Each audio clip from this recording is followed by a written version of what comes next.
Baik, langsung saja saya mulai, Pak ya. Silakan. Ya.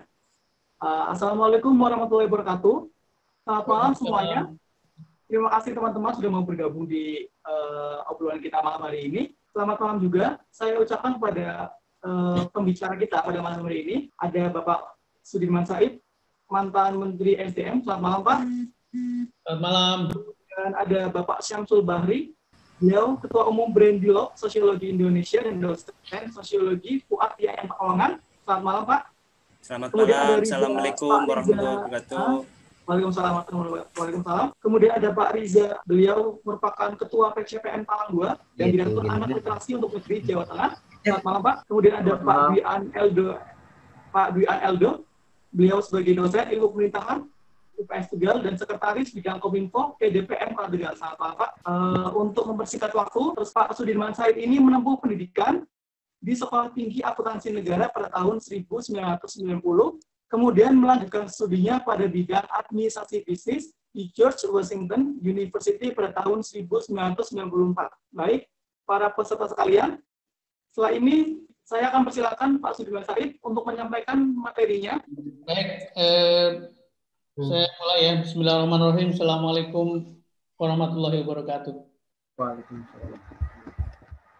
Baik, rekan-rekan semua dari penyelenggara, baik pimpinan cabang Pemuda Muhammadiyah, kemudian program studi ilmu pemerintahan UPS, dan juga kelompok literasi untuk negeri dari Jawa Tengah, dan juga para narasumber, para profesor nih, Profesor Samsul Bahri, Profesor Duyan, dan juga Mas Novanto dari Pemuda Muhammadiyah.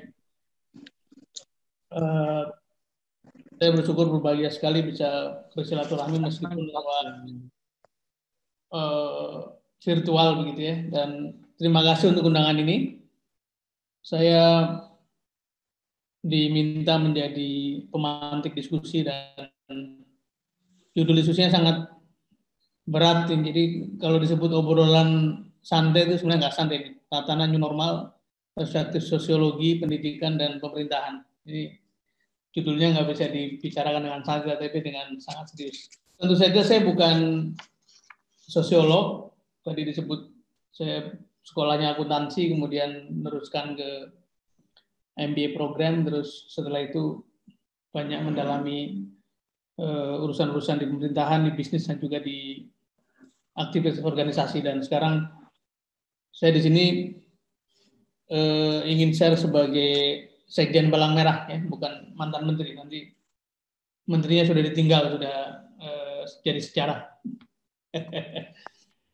Kebetulan juga saya mengajar di STAN, saya masih dosen STAN sejak tahun 94 sampai hari ini nggak. Saya menduga yang hadir di sini adalah para mahasiswa, para intelektual, dan juga mungkin sebagian dari dosen.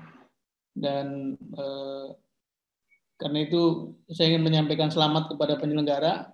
Ini adalah forum yang kreatif di tengah suasana yang serba terbatas. Teman-teman terus berusaha mengasah pikiran, mengasah hati nurani, dan memikirkan solusi bagi berbagai persoalan masyarakat. Saat ini saya bertugas sebagai Sekjen Palang Merah Indonesia dan berusaha memenuhi apa yang dituntut dalam judul diskusi kita. Kalaupun tidak, sekurang-kurangnya kita bisa bertukar pikiran. Kata Bung Hatta, kita ini adalah masuk dalam kelompok kaum intelijensia, kaum yang sekolah, kaum yang diberi ilmu lebih daripada masyarakat kebanyakan, dan karena itu tugas kaum intelijensia adalah terus berpikir, terus memberi bimbingan pada kehidupan masyarakat dimanapun kita berada, mau di pemerintahan, mau di pendidikan, mau di organisasi swasta. Kita harus terus memikirkan hal-hal yang baik untuk masyarakat kita, dan karena itu diskusi kita malam ini sangat baik untuk kita jalankan. Satu hal yang ingin saya share kepada rekan semua adalah betapa hebatnya manusia ini ya. Tentu saja teman-teman yang di organisasi keagamaan kita sering mendapat training bahwa hebatnya manusia itu makhluk sempurna, dan karena itu dilengkapi dengan tidak saja fisik tapi juga akal, dilengkapi dengan hati nurani, dan kesempurnaan ini terasa ketika kita menghadapi suasana sulit semacam ini. Betapa hebatnya manusia mampu menyesuaikan diri dalam keadaan sesulit apapun. Pandemik yang kita alami dalam 3 bulan terakhir, 4 bulan terakhir, sebetulnya sejak Januari, cuman kita terlambat meresponnya, sudah memasuki bulan ke-6, terjadi di seluruh dunia, dan ubah hidup kita sangat signifikan. Pola komunikasi, pola hidup, pola kerja berubah total. Di berbagai penjuru dan saya kira di berbagai kelompok ini terjadi interaksi semacam ini, dan itu menyebabkan yang namanya perusahaan yang penyedia jasa Zoom itu revenue-nya meledak luar biasa karena betapa banyaknya kita dipaksa untuk menggunakan seperti ini. Dan ini orang tua, generasi tua, lebih tua dari kalian semua, saya lihat wajahnya muda-muda. Orang setua saya pun dipaksa untuk mampu mengakses teknologi seperti ini, gitu ya. Dan itu sesuatu yang luar biasa. Tiba-tiba budaya soan, budaya tatap muka hilang dengan yang serba harus menghadap, serba harus tatap muka, jadi tidak perlu lagi. Perjalanan dinas berkurang habis-habisan karena orang tidak perlu jalan ke tempat meeting, tempat pertemuan. Dan ternyata bisa. Birokrasi bisa berjalan, perusahaan bisa berjalan. Saya ngurus Palang Merah tidak pernah libur dari hari pertama COVID sampai hari ini. Mengendalikan operasi seluruh Indonesia, jalan saja, nggak ada masalah. Training-training dikerjakan dengan online, bahkan memandu pemulasaraan jenazah COVID itu dilakukan dengan online. Instrukturnya dari Jakarta, pesertanya dari seluruh Indonesia, cara bergantian begitu. Jadi luar biasa manusia ini diberi karunia untuk mampu mengejas. Juga hidup kita barangkali jauh lebih hemat sekarang daripada kemarin ketika zaman normal, ya. Yang mbak-mbak mungkin lipstiknya rada hemat karena tidak tiap hari keluar gitu ya. Parfumnya agak hemat karena mau ketemu siapa. Ketemunya teman-teman di rumah begitu. Saya tiap hari pakai kaos nih karena mau bicara di seminar ini, maka saya pakai batik. Pakai kaos, pakai jeans, pakai sangat simpel. Sekali lagi kita diberi karunia untuk melakukan adjustment, melakukan penyesuaian dalam keadaan apapun, dan menghadapi yang disebut sebagai normal baru. Saya yakin kita juga akan survive, akan bisa terus produktif, tentu dengan cara-cara yang baru. Sebagai Sekjen PMI, setiap 3 minggu sekali saya punya forum bersama dengan 51 sekjen-sekjen dari seluruh dunia. Dan dikerjakan dengan online. Saling mengupdate perkembangan-perkembangan di dunia. Ya, sejak COVID itu melanda Wuhan, kita mendapatkan informasi tangan pertama, kemudian saling memberikan referensi, saling membantu, melakukan fundraising, melakukan training secara global, dan insya Allah ini akan betul-betul merubah hidup kita, tetapi tidak akan membuat kita vanish atau tidak akan membuat kita punah. Gitu. Kebetulan saya mengajar juga, saya kira beberapa teman juga menjadi staf pengajar, menjadi dosen. Saya mengajar di STAN, di alma mater saya juga mengajar di Politeknik Harapan Bersama di Tegal. Setiap pekan kita kuliah lewat online seperti ini. Yang menarik, kalau dulu kan, kalau saya ngundang dosen tamu harus menyiapkan transportasi, menyiapkan plakat, menjemput, begitu ya. Sekarang dengan WA kita bisa menyediakan dosen tamu dari New Zealand 1, dari Amerika 1, dari New York 1. Sangat praktis dan efektivitasnya sama, hanya bedanya adalah tidak ada kontak fisik secara langsung. Jadi saya melihat kesulitan ini sebagai sarana pembelajaran baru, bukan sebagai beban gitu. Nah, terhadap ini semua saya mau mengajak rekan-rekan, terutama muda-muda ini untuk membaca atau memahami gejala COVID ini sebagai opportunity, sebagai kesempatan. Tentu saja kita tidak perlu bahas di sini betapa menderitanya rekan-rekan itu. Di seluruh dunia sudah mencapai 6,5 juta penderita secara kumulatif dengan korban hampir 400.000 meninggal.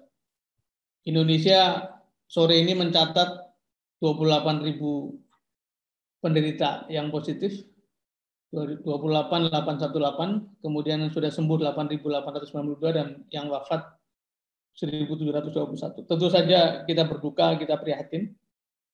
Tapi mari kita lihat sisi lainnya. Fakta adalah fakta. Nah, sekarang apakah kesulitan ini dianggap sebagai beban semata-mata atau sebagai learning opportunity? Kalau kita melihatnya sebagai beban, ya sudah, paling menderita, stres, ikut sakit begitu ya. Apabila keterbatasan atau kesulitan ini dianggap sebagai zona belajar, sebagai zona baru dalam mengejas kemampuan kita, seperti tadi, tiba-tiba kita bisa meeting dengan online, bisa mengajar dengan online, belajar dengan online, tidak perlu mematut-matut diri terlalu berlebihan, transaksi beli macam-macam dilakukan dengan virtual. Saya tidak tahu keadaan di Tegal bagaimana di sekitar kota Tegal, tapi saya merasa bahwa kalau kita melihat ini, menempatkan ini sebagai zona belajar atau learning opportunity, kesempatan belajar, maka semakin sulit kita semakin excited, semakin bergairah untuk bisa menghadapinya, menyelesaikannya, kemudian jadilah kita sebagai pemenang, sebagai manusia baru yang ternyata di dalam kesulitan apapun bisa survive, bisa jalan. Dan pada kesempatan ini, sebagai poin pertama, saya ingin mengajak rekan-rekan semua yang muda-muda ini, gunakan kesulitan ini sebagai zona belajar yang akan membuat kita punya keterampilan baru, punya kebiasaan baru, punya kemampuan dalam menghadapi berbagai persoalan. Nah, apa yang mesti dikerjakan? Ini sore ini pemerintah DKI mengumumkan akan ada pengakhiran PSBB di Jakarta. Artinya mulai besok membuka, walaupun Pak Gubernur tadi mengatakan crowded, tidak terselesaikan. 6 provinsi di Indonesia masih sangat waspada, termasuk Jawa Timur. Jawa Tengah sudah menjadi epicentrum baru, Sulawesi Selatan juga demikian, Kalimantan Selatan begitu. Ada 2 provinsi lain yang harus diwaspadai, termasuk Bali. Tetapi secara nasional sedang mengalami perbaikan, DKI mengalami perbaikan, DKI adalah epicentrum, pun secara global mengalami penurunan. Nah, namun demikian, kita harus tetap waspada karena seluruh negara tidak ada satupun yang merasa aman dari ancaman corona, bahkan sejumlah negara mengalami atau mengantisipasi datangnya gelombang kedua. Singapura itu organized, sangat rapi sistemnya. Pendidikan, sistem kesehatannya sangat rapi, infrastruktur sangat baik. Negaranya kecil, mungkin seukuran Jakarta Selatan. Penduduknya rata-rata berpendidikan dan punya kesejahteraan yang sangat baik. Tapi siapa sangka bahwa pada minggu-minggu lalu Singapura menjadi juara se-Asia Tenggara. Jumlahnya paling banyak. Mengapa begitu? Karena rupanya dia teledor, ada asrama dari pekerja migran yang padat sekali, isinya orang-orang pendatang dari Filipina, dari Indonesia, dari negara-negara yang lebih terbelakang, termasuk dari Bangladesh, segala macam. Di asrama-asrama itu penuh bukan main, sehingga kemudian jadi epicentrum dan menyebar kemana-mana begitu. Jadi saya ingin membayangkan bahwa Singapura pun begitu. Jadi sekarang ini tidak ada satu negara pun yang merasa aman. Cina sedang bersiap-siap kalau gelombang kedua muncul. Jadi Indonesia pun harus begitu. Meskipun Pak Wali Kota Tegal sudah mencabut status lockdown, tapi tetap waspada karena bukan tidak mungkin akan ada gelombang kedua. Saya masih punya beberapa poin untuk 3-4 menit ke depan. Apa yang dikerjakan Palang Merah Indonesia sekarang? Sejak Januari sebetulnya kita sudah mendengar dan sudah mengantisipasi bahwa ini akan terjadi. Karena itu sejak itu kita terus mengkampanyekan hidup bersih, hidup sehat.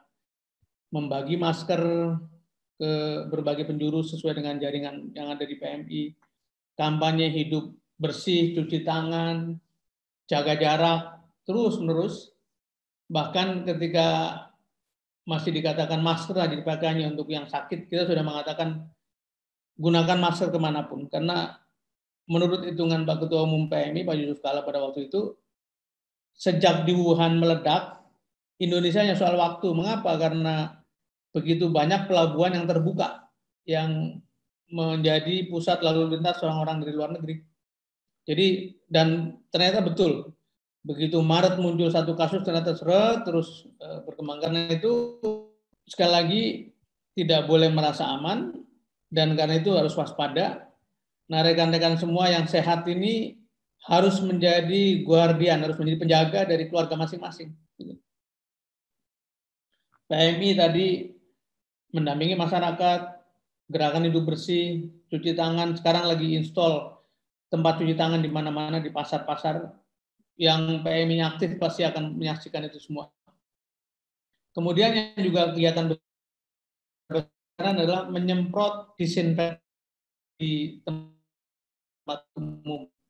Kita mengerahkan ada 600 kendaraan, ada 40-an tangki besar diikuti dengan gunner, dengan alat penyemprot besar. Kemudian ada pick up, ada 200-an, ada motor, becak motor, dan juga sekarang kita sudah menyebarkan hampir 15.000 hand sprayer ke seluruh Indonesia, terutama daerah-daerah yang sangat berisiko. Tegal, Brebes termasuk yang mendapatkan perhatian juga. Ini yang dikerjakan PMI, dan sebagai penutup saya ingin memberikan satu pembelajaran. Ada 6 negara yang dianggap paling sukses menghadapi atau menghandle corona ini, baik aspek kesehatannya maupun aspek ekonominya. 6 negara itu adalah New Zealand di bawah, kemudian Taiwan, kemudian Korea Selatan, Denmark, Jerman, satu lagi kalau tidak salah Australia. Apa yang dilakukan negara-negara itu? Kenapa dianggap sukses? Sukses itu ukurannya naik, tidak begitu tinggi, kemudian pada titik tertentu dikendalikan, turun, kemudian stabil. Sekarang New Zealand sudah mengatakan selesai mengurus corona dan tidak ada satupun kasus baru, begitu ya. Di Vietnam malah tidak ada satupun yang meninggal, luar biasa. Di Taiwan juga sangat sedikit yang meninggal, tidak sampai 10. Nah, apa yang membuat negara itu sukses? Rahasianya adalah 4 hal. Nomor 1, negara-negara itu menerapkan metode saintifik. Apa itu artinya? Ya, mendengar ilmuwan, mendengar ahlinya, mendengar ahli kesehatan masyarakat, mendengar ahli vaksin, ahli kampanye, ahli public campaign, dan sebagainya. Pakai metode yang bisa dipertanggungjawabkan secara ilmiah. Jadi, listen to the scientist dan gunakan pendekatan ilmiah, itu nomor 1. Yang kedua, negara sukses itu memiliki ciri mereka menerapkan policy atau kebijakan. Kalau dikatakan lockdown, ya lockdown. Semuanya lockdown. Kalau dikatakan tutup, tutup. Kalau dikatakan gerak, gerak. Dikatakan pakai masker, pakai masker. Di Korea Selatan itu memang tidak ada lockdown, tapi seluruh penduduk pada waktu yang bersamaan menggunakan masker dan mereka punya budaya bersih.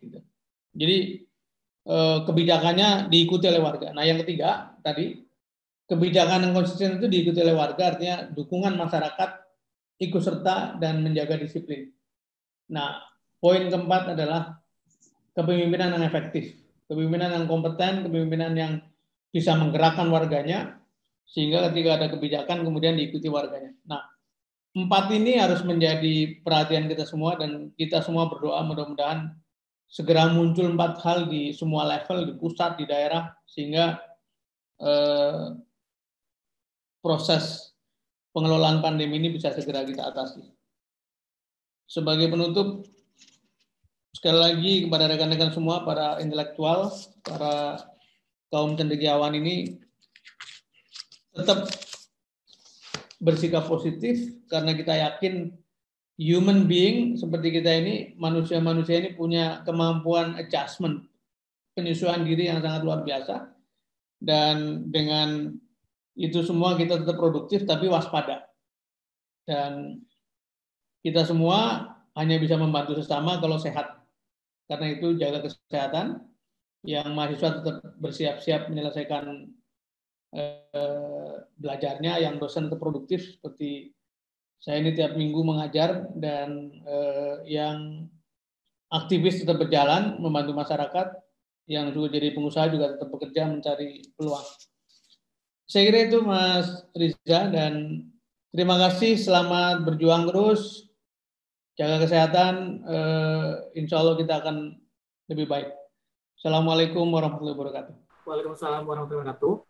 Terima kasih Pak, terima kasih sudah bergabung di obrolan kita malam hari ini. Ya, dapat saya simpulkan bahwa ada 4 cara untuk mengatasi pandemi ini, yaitu yang pertama, mau mendengarkan ilmuwan, yang kedua, mau mentaati kebijakan, yang ketiga, dukungan dari masyarakat, dan yang keempat, kepemimpinan yang kompeten. Terima kasih saya sampaikan kepada Pak Sudirman Said yang mau memberikan materinya pada malam hari ini, yang sudah mau meluangkan waktunya pada malam hari ini untuk kita semua. Baik, selanjutnya kita akan ke materi kedua. Namun sebelumnya, sebelum saya lanjutkan, saya mengingatkan bahwa peserta bisa memberikan pertanyaan melalui kolom komentar yang kemudian nanti akan saya bacakan dan akan dijawab oleh masing-masing materi. Jadi peserta bisa memberikan pertanyaan dan akan dijawab oleh masing-masing materi. Kemudian saya ingin mengundang pemateri yang kedua kita, yaitu Pak Syamsul Bahri, SPD MSOS. Beliau merupakan Ketua Umum Brandlog Sosiologi Indonesia dan dosen sosiologi UAP IAIN Pekalongan, yang akan menyampaikan tatanan new normal dalam perspektif sosiologi. Waktu dan kesempatannya saya persilakan Pak. Tatanan new normal dalam perspektif sosiologi. Waktunya saya persilakan. Baik, terima kasih untuk Mas Iza. Assalamualaikum warahmatullahi wabarakatuh. Waalaikumsalam warahmatullahi wabarakatuh. Yang saya hormati Bapak Sudirman Said, yang saya hormati juga pimpinan Cabang Pemuda Muhammadiyah Talang 2 yang telah mengundang saya untuk mengisi acara ini, komunitas anak literasi untuk negeri Jateng, dan program studi ilmu pemerintahan Universitas Pancasakti, serta yang saya hormati juga Pak Riza dan Pak Eldo sebagai pembicara dalam obrolan santai ini, dan rekan-rekan semua peserta obrol santai ini. Semoga Bapak Ibu selalu dalam keadaan yang baik. Amin. Jadi new normal atau normal baru itu merupakan kehidupan yang akan kita jalani dengan berbagai perubahan perilaku serta tatanan sosial masyarakat yang baru dalam sebuah peradaban yang baru nantinya, yang tentunya kita harap peradaban itu lebih maju. Kalau pendapat saya, new normal ini kalau orang kan mengatakan sebagai new normal. Kalau menurut saya itu nanti ini akan muncul yang namanya peradaban baru atau abnormal. Jadi keadaan kita, kehidupan secara biasanya, secara normal biasanya, ya, menjadi abnormal. Ya, jadi yang normal itu nantinya akan kita tinggalkan menjadi kehidupan yang abnormal begitu, atau kehidupan yang akan kita jalani ditambah dengan beberapa penerapan protokol kesehatan.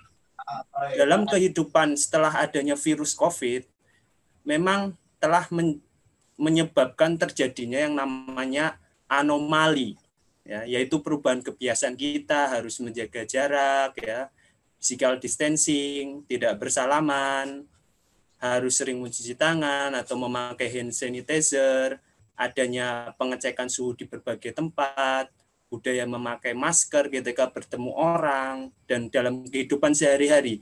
Itulah yang akan berubah perilaku-perilaku seperti itu, yang perilaku normal yang biasanya tidak ada menjadi menjadi abnormal itu tadi.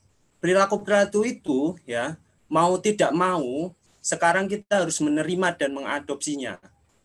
Dan dengan mengadopsi ini merupakan wujud adanya perubahan perilaku dan optimisme kita bahwa kita bisa melewati pandemi ini. Jadi ya, nantinya yang akan menjadi generasi pemenang di dalam melewati pandemi ini adalah semua yang mampu dan mau beradaptasi, baik di sektor pendidikan maupun secara individu maupun sektor pendidikan, pemerintahan, ekonomi dan sebagainya. Itu harus beradaptasi, harus mau dan mampu. Catatannya adalah itu. Nanti yang menang melewati pandemi ini itu bukan orang pintar, bukan orang kaya, tapi mereka yang mau beradaptasi. Nah, jika melihat tabel ya, kita melihat jumlah kasus ya, kasus COVID, ini kan sudah melewati masa puncak. Masa puncaknya itu pada 20 Mei ya, dalam kurun waktu 3 bulan ya, 3 bulan dari bulan Maret, April, Mei, akhirnya 20 Mei itu sudah masa puncak dan sekarang sudah berangsur turun. Dan kalau kita hitung atau menurut prediksi para ahli, ini akan berakhir kalau kita optimis ya dengan kurva gunung, maka 3 bulan ke depan ini akan turun dan landai. Berarti artinya kalau kita optimis Agustus kita bisa benar-benar pada tatanan new normal yang baru. Menurut saya new normal itu tidak terjadi begitu saja, tapi ada tahapan-tahapannya. Dalam perspektif sosiologi, new normal itu terbagi dalam 5 fase. Yang pertama adalah fase new normal pengenalan, yang kedua persuasi, yang ketiga adalah fase kesadaran, yang keempat adalah fase transformasi, yang kelima nanti adalah fase peradaban baru. Nah, pada fase awal new normal, fase pengenalan ini sebenarnya sudah dialami oleh masyarakat Indonesia saat pertama kali kasus COVID di Indonesia itu diumumkan ya di bulan Februari Maret itu, awal Maret ya, dan diterapkannya kebijakan bekerja di rumah, belajar di rumah, penerapan awalnya kan social distancing yang kemudian diganti menjadi physical distancing. Nah, pada fase awal ini interaksi sosial individu dengan individu, individu dengan kelompok, kelompok dengan kelompok ini dilakukan dengan cara yang baru ya. Dari suasana sebelum adanya virus COVID-19. Rapat kemudian dilakukan secara online, ya, seminar secara online, kuliah online ya, dan terjadi peningkatan jual beli online juga. Hal ini merupakan sebuah fenomena normal baru fase awal ya, fase awal yang disebabkan oleh adanya perubahan komunikasi masyarakat yang beralih dari komunikasi lama kepada komunikasi berbasis teknologi digital. Nah, inilah fase pertamanya. Nah, fase kedua new normal itu ada namanya fase persuasi atau fase komunikasi dan transfer pengetahuan. Pada fase ini ya, itu kita bisa lihat saat pemerintah mulai menerapkan yang namanya pembatasan sosial berskala besar di berbagai daerah yang menjadi epicentrum penyebaran virus COVID-19. Di saat yang sama, ya, daerah lain yang tidak melakukan PSBB juga melakukan kontrol pencegahan penyebaran virus COVID ini dalam berbagai aktivitas sosial masyarakat, sehingga terjadi penyesuaian ruang-ruang sosial serta ruang publik yang luas yang tadinya ruang publik yang real ya menjadi ruang institusi keluarga dan menjadi ruang institusi virtual atau dunia maya atau disebut juga virtual society. Ya, disinilah ada proses komunikasi dan transfer pengetahuan dari pemerintah atau dari antar teman kepada masyarakat secara menyeluruh mengenai COVID ini apa sih dan bagaimana bahayanya ya. Nah, di masa ini rumah akhirnya menjadi fungsi ganda, yaitu sebagai tempat tinggal dan sebagai fungsi produksi menjadi tempat kerja. Inilah yang kemudian memerlukan banyak penyesuaian dan akan menimbulkan konflik ya. Konflik jika tidak bisa menanganinya atau mengaturnya dengan baik. Oleh karena itu diperlukan yang namanya saling perhatian, mengatur keuangan dengan baik ya. Jika tidak akan menimbulkan konflik rumah tangga dan kekerasan dalam rumah tangga. Dalam data ya, dalam periode Maret sampai April sudah terjadi 275 kasus kekerasan terhadap perempuan dan 368 kasus kekerasan terhadap anak. Di masa ini juga, di masa persuasi, masyarakat yang masih berkumpul di kafe, warung kopi, tidak pakai masker, berpergian keluar daerah padahal daerahnya PSBB, dan pelanggaran PSBB lainnya, ini ditertibkan. Sehingga masyarakat semakin terbiasa menjalani kondisi normal yang baru. Inilah fase kedua yang namanya fase persuasi atau fase kedua new normal. Nah, pada fase yang ketiga atau fase kesadaran, ini ditandai atau kita bisa melihatnya ini saat Hari Raya Idul Fitri, yaitu setelah berjalannya dan setelah adanya penambahan waktu, pembatasan sosial berskala besar, dan adanya pengetatan kontrol pencegahan virus COVID-19 dalam berbagai aktivitas sosial masyarakat. Karena sudah ada transfer pengetahuan sebelumnya, maka pada tahap ini masyarakat sudah mengalami fase kesadaran atau yang saya sebut di sini sebagai fase new normal fase ketiga. Nah, Lebaran kali ini menjadi gambaran kehidupan normal baru yang akan kita jalani. Interaksi silaturahim yang biasanya terjadi secara langsung tergantikan dengan interaksi tidak langsung melalui komunikasi berbasis teknologi digital. Nah, di sini terjadi yang namanya disrupsi budaya. Kita tidak pernah membayangkan akan adanya sungkeman virtual, ya. Padahal dalam kondisi atau dalam tradisi masyarakat Indonesia sangatlah tidak sopan.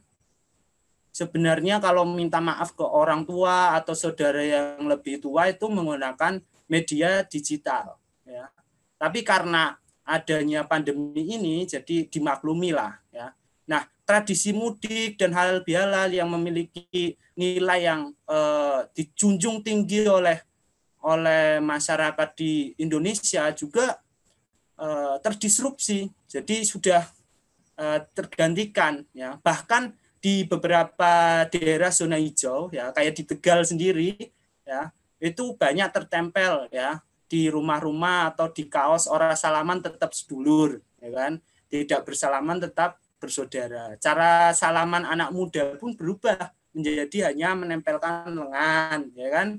Nah, kebiasaan menggelar halal bihalal, keluarga besar, pesta pernikahan, pertunjukan musik atau hiburan lainnya saat Lebaran kan biasanya banyak. Lebaran kali ini enggak ada dan Lebaran kali ini sepi aktivitas sosial di ruang publik. Ini menunjukkan bahwa sudah adanya kesadaran dari masyarakat. Ini fase new normal ketiga. Nah, fase yang keempat adalah fase yang sedang kita jalani, yaitu yang saya namakan sebagai fase transformasi peradaban. Berhasil atau tidaknya transformasi ini akan menuju peradaban yang baru atau menuju peradaban yang maju atau peradaban yang tidak maju ini ditentukan pada fase ini. Oleh karena itu diperlukan yang namanya caring society atau solidaritas sosial, gotong royong yang kita miliki. Karena kita memiliki modal sosial dan modal budaya yang sangat kuat dibandingkan negara-negara yang lain. Karena kita punya yang namanya gotong royong. Seperti yang dikatakan oleh Pak Karno, Pancasila kalau dijadikan satu sila adalah gotong royong. Nah, ini merupakan satu modal budaya. Dan kita juga mempunyai modal sosial yang sangat kuat, yaitu solidaritas yang sangat kuat. Lah, di sini solidaritas dan gotong royong ini akan diuji. Apakah mampu ya untuk melewati transformasi peradaban ini? Jika mampu, saya yakin bangsa Indonesia akan lebih maju. Ya. Nah, saya lanjutkan kembali pada fase keempat, ya, transformasi peradaban. Kenapa saya sebut sebagai transformasi peradaban? Ini karena pada saat ini, pada saat fase keempat itu beredarnya wacana kehidupan normal baru. Dan wacana ini sebenarnya merupakan wacana global karena sudah banyak negara-negara yang kurva infeksi virus COVID-nya turun dan landai. Selain itu juga dengan adanya pernyataan dari WHO bahwa kita harus menuju kehidupan normal baru. Karena virus ini akan berdampingan dengan kita sampai vaksin ditemukan. Nah, karena karena itu semua, akhirnya kita mau nggak mau harus menuju kehidupan normal yang baru dan harus beradaptasi. Kita harus bertransformasi. Karena era sekarang itu kecepatan produksi informasi yang sangat cepat menyebabkan wacana normal baru ini menjadi narasi yang dibicarakan di mana-mana, termasuk di dalam diskusi santai ini. Ya. Ini temanya akhirnya normal baru. Ya. Nah, persiapan normal baru ya di Indonesia ditanggapi secara cepat oleh pemerintah dan kita harus mendukungnya ya. Tentunya dengan penerapan normal baru dengan pertimbangan kurva epidemiologi di masing-masing daerah. Jika sudah turun maka bisa dilakukan normal baru dengan menerapkan protokol kesehatan seperti di Tegal. Tegal menjadi satu-satunya daerah yang normal baru di Jawa. Kalau Mas dan Pak sudah lihat petanya, ya peta persebarannya, di Jawa cuma Tegal. Oleh karena itu, keberhasilan di Jawa yang akan menjadi prototipenya adalah Tegal. Dan kita semua di sini yang harus bahu-membahu, gotong royong, solidaritas kita harus kuat ya. Kita harus perhatian dengan lingkungan sekitar, dengan tetangga kita, ya, dengan teman kita. Nah, itu akan diuji di sini. Pada fase transformasi ini ya kita akan bersiap menghadapi kehidupan normal baru yang benar-benar akan terjadi transformasi besar-besaran, pola interaksi yang baru ya, norma baru, kebudayaan baru. Nah, di saat ini kita akan merespon krisis atau wabah ini dengan membangun pola interaksi sosial yang baru, norma yang baru. Jadi di sini saya akan memberikan dua asumsi. Yang akan terjadi adalah norma tertulis baru dan norma tidak tertulis baru. Norma tertulis baru tentunya sudah dipersiapkan oleh pemerintah, tapi norma yang tidak tertulis itu terbentuk pada tataran masyarakat dan kita yang akan membentuknya. Nah, norma ini itu norma tentang bagaimana kehidupan yang baru, ya tentunya dengan kedisiplinan dalam menjaga kesehatan, dan nanti mengadopsi lebih banyak teknologi ya. Sebelumnya kan kita aras-arasan ya, kayak mau nggak mau memakai teknologi karena tapi ketika ada pandemi ini kita akhirnya terbiasa seperti menggunakan Zoom dan sebagainya ya. Ini menunjukkan bahwa transformasi menuju peradaban baru ternyata ini memberikan dampak yang positif, yaitu dampak kemajuan peradaban. Dan selain itu ya kita juga akan melakukan disiplin intelektual yang baru. Ya, terjadi diskursus, diskusi di mana-mana dengan adanya COVID ini, via Zoom dan via aplikasi yang lainnya, dan gratis. Nah, makanya yang akan terjadi adalah ada transformasi disiplin intelektual yang baru, karena terjadi diskursus di mana-mana. Itu tahapan keempatnya. Tahapan kelimanya nanti yang akan kita alami adalah tahapan peradaban baru. Nah, peradaban baru di sini nanti kita belum mengalaminya karena kita masih pada fase keempat, yaitu fase transformasi peradaban. Untuk yang terakhir sebelum saya menutup materi ini, saya akan membahas mengenai konsekuensi dari adanya pandemi virus ini atau disrupsi tatanan sosial, budaya, politik, ekonomi. Ya, saya akan sedikit membahas itu karena nanti tatanan new normal pendidikan dan pemerintah nanti sudah ada yang membahas. Jadi saya hanya melihat dari sudut pandang sosiologi bahwa virus ini menyebabkan satu disrupsi tatanan sosial. Tatanan sosial yang terdisrupsi, yaitu yang paling mudah kita lihat adalah cara kita berinteraksi sosial. Yaitu interaksi yang tadinya interaksi secara langsung menjadi interaksi di dalam dunia maya. Nah, ini yang disebut oleh Baudrillard, ya, filosof Prancis. Ini namanya ekstasi komunikasi. Dan Baudrillard itu sudah meramalkan bahwa dengan adanya adopsi teknologi itu akan menyebabkan namanya hilangnya ruang publik dan ruang sosial. Memang sebelum adanya COVID ini sudah terlihat, anak-anak sudah tidak main di luar, ibu-ibu sudah nggak ada yang petan lagi di luar, ya. Dan ruang-ruang publik itu terjadinya di dalam dunia maya. Nah, ini menjadi satu pertanyaan, apakah ini benar-benar akhir dari kehidupan sosial? Itu disrupsi yang pertama. Karena komunikasi kita sudah berubah dari komunikasi secara real secara nyata menjadi komunikasi virtual. Nah, yang kedua disrupsi budaya. Ya, saya contohkan yang simpel, budaya berkumpul, sungkeman, ya itu kan terdisrupsi. Budaya bersalaman, ya sekarang kita nggak salaman lagi. Nah, ini terdisrupsi. Nah, terus disrupsi ekonomi, misalnya perilaku berbelanja yang secara langsung semakin terdorong ke belanja online. Hal ini jelas mengancam aktivitas jual beli tradisional yang menyebabkan banyak penjual pasar berinovasi, memberikan pelayanan minimal lah di pasar-pasar. Akhirnya sekarang pedagangnya ya bisa pesan via SMS atau WA ya, dan nantinya akan diantarkan ke rumah. Nah, untuk yang selanjutnya adalah disrupsi politik. Saya contohkan disrupsi politik di sini, yaitu situasi pada suatu situasi normal, syarat quorum itu menjadi syarat mutlak di dalam pengambilan keputusan di Dewan Perwakilan Rakyat kita. Tapi karena adanya wabah virus, ya, terjadi adaptasi. DPR dalam mengambil keputusan sekarang mengkombinasikan ya kehadiran secara langsung dan secara virtual untuk mengedepankan protokol kesehatan dan menjaga jarak, ya. Bahkan tidak menutup kemungkinan nanti akan ada pemilihan umum ke depan menerapkan sistem e-voting, ya, yang disempurnakan dengan menjaga jarak, ya, menjaga antrian, ya. Karena e-voting atau memilih dengan cara touchscreen, ya, itu sudah diuji coba dalam berbagai pilkades yang ada di Indonesia. Di Pemalang aja sudah dilaksanakan e-voting. Karena e-voting ternyata rendah biaya, lebih efisien, efektif, ya, dan tidak terjadi kerumunan dalam penghitungan suara karena hasilnya bisa segera diketahui setelah TPS ditutup, ya. Atau mungkin yang lebih lagi bisa memilih di rumah menggunakan HP. Nah, sebagai penutup dari materi saya, Indonesia itu memiliki super sosial, ya, menurut saya.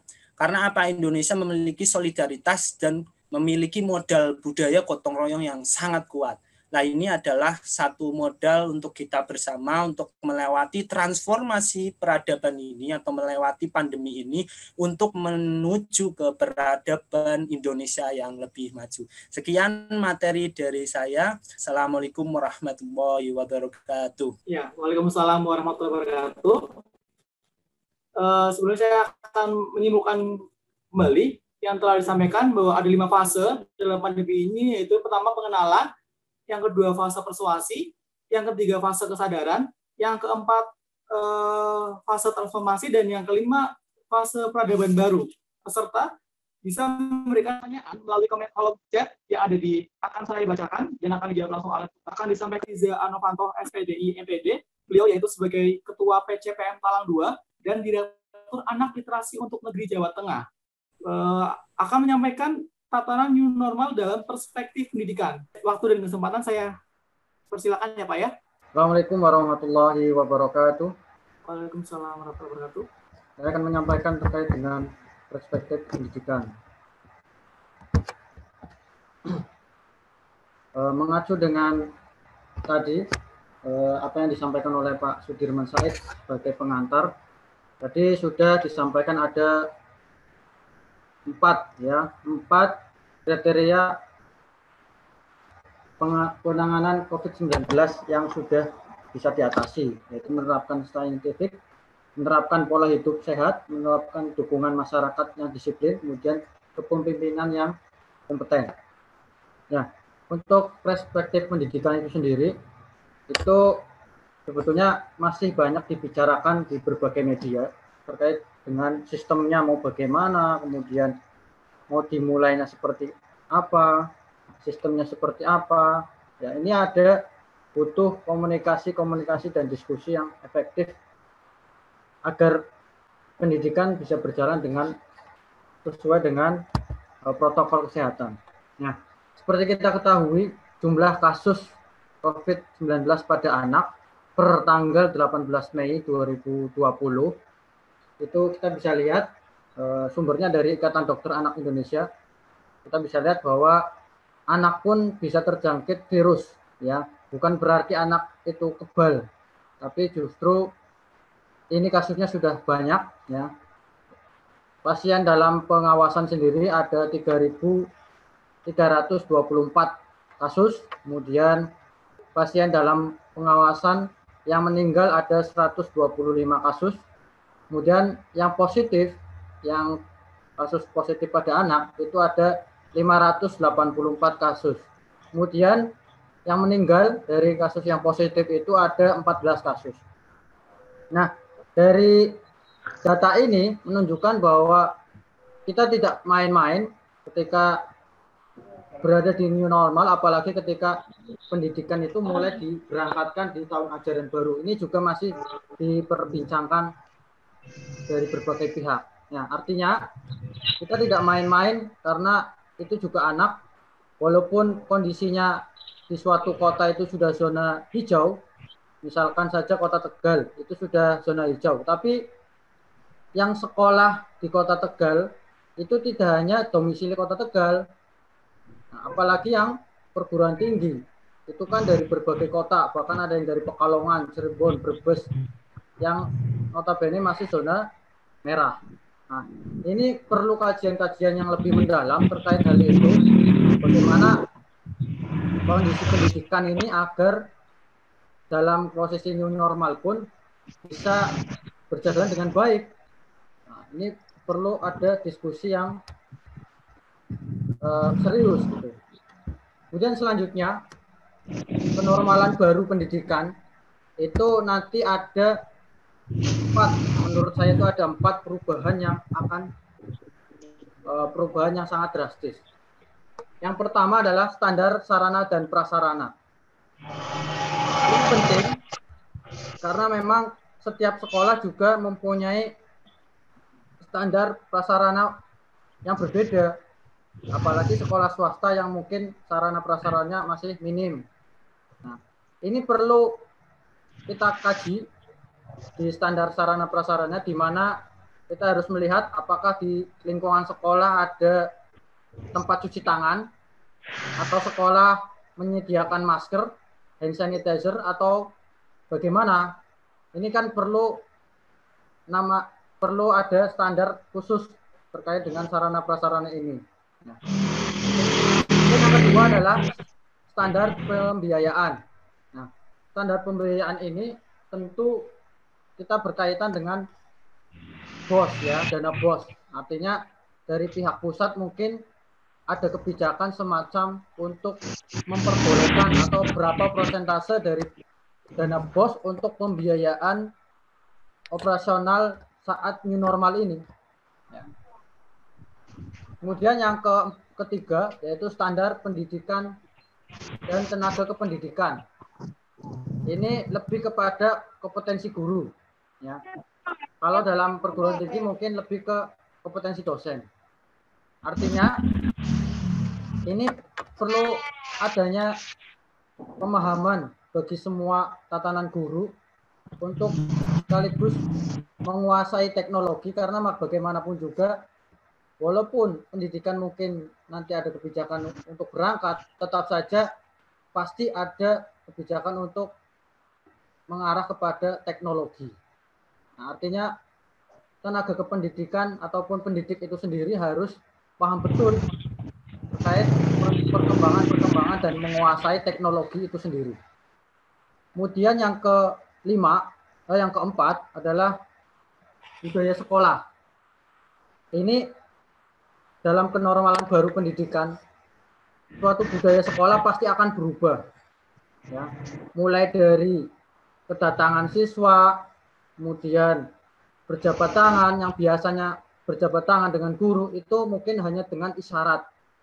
Ya, karena memang kita juga menerapkan social distancing dan physical distancing.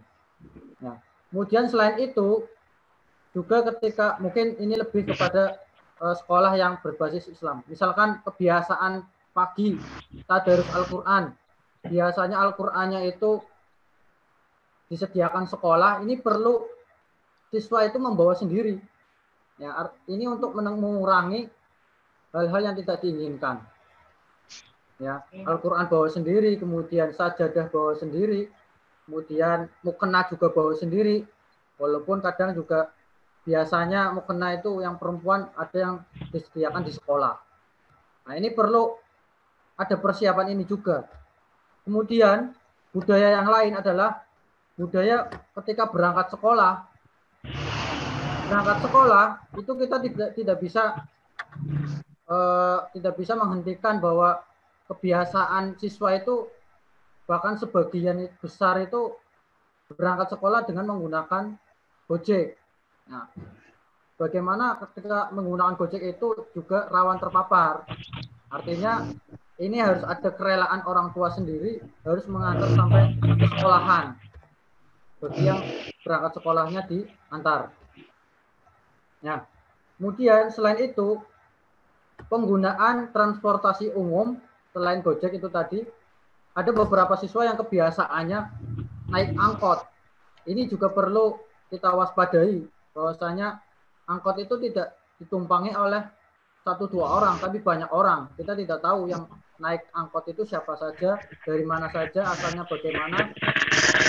Ya, itu kita perlu ada semacam kerelaan dari orang tua untuk mengantarkan anaknya ke sekolah.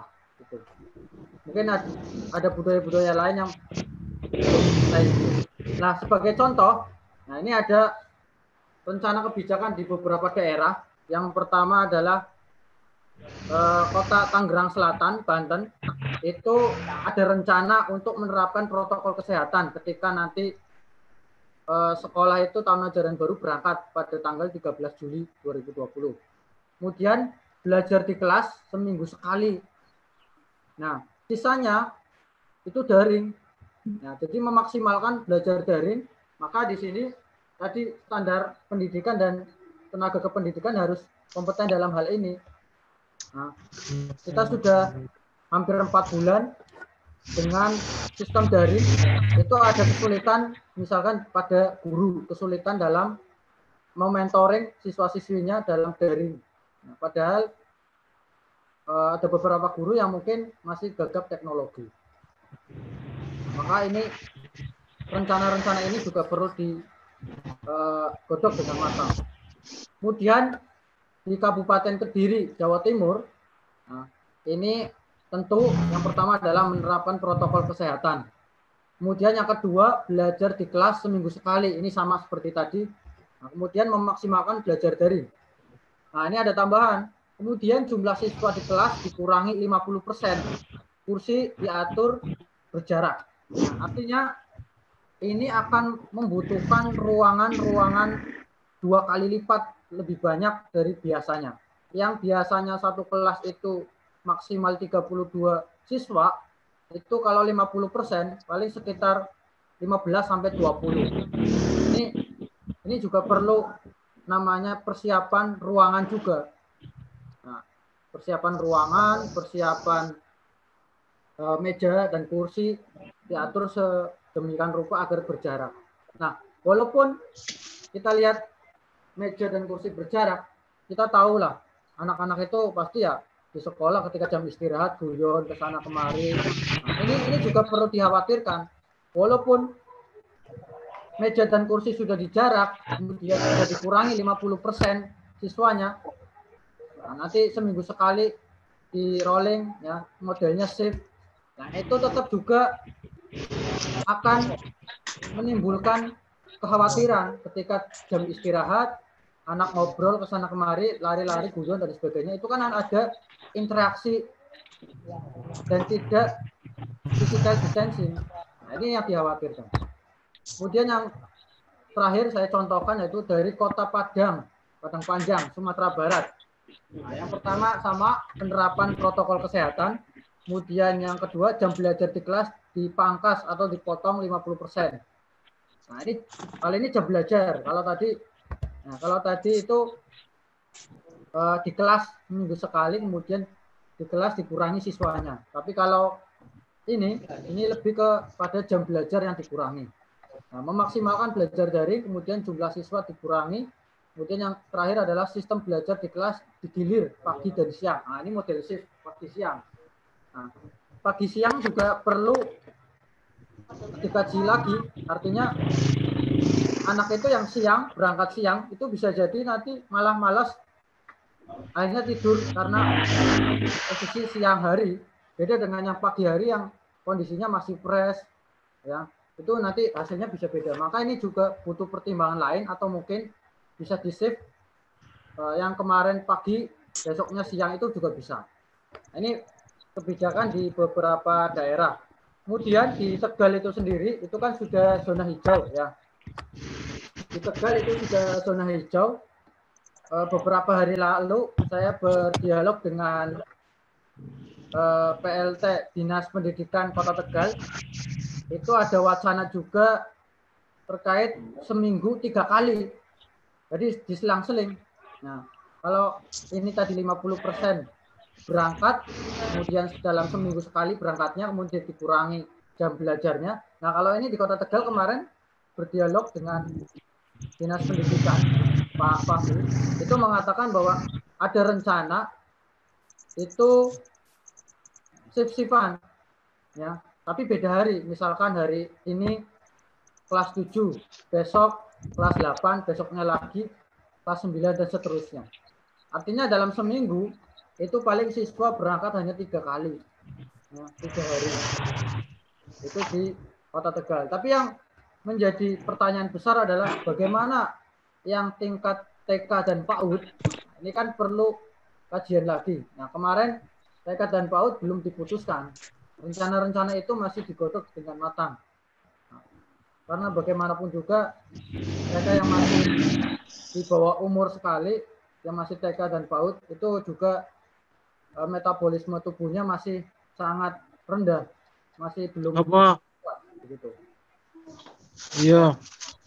Nah, itu mungkin dari saya.